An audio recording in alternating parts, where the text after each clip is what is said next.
रवती वारे कच्चे में एक खूनी सानो पेश आयो जिते शहरियार शर ते हमलो कयो वियो, जंहिंमें संदसि साथी अलीमन शर मौके ते ई मारिजी वियो।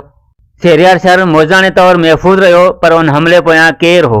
उन वक़्त जे SP हफ़ीज़ बुगटी दावा कई त हमले जी मनसूबाबंदी SHO शकूर लाखो कई हुई।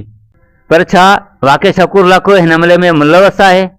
अचो त पुलिस तरफ़ां अदालत में जमा कयल रिपोर्ट जो जाइज़ो वठूं।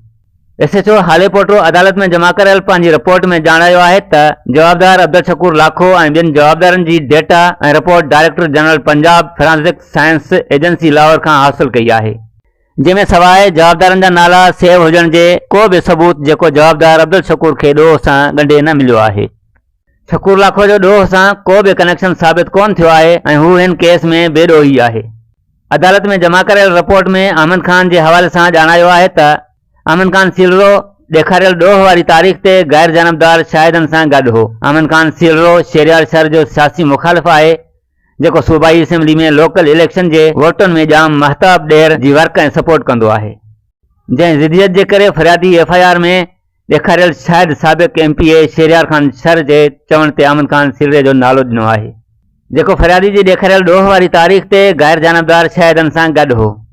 अमन सीलरो अहिड़ी अफ़रा तफ़री में कॾहिं मुलवस न रहियो आहे। अमन सीलरो CDR मूजिब बि केस में ॾेखारियल जवाबदारनि सां राब्ते में कोन रहियो आहे, जेको बेगुनाह ज़ाहिर थियो आहे। छा शकूर लाखो वाक़ई ॾोहारी आहे या खेसि बेबुनियाद इल्ज़ामनि में फासायो वियो आहे? इहो सवाल अञा अण जवाबियल आहे।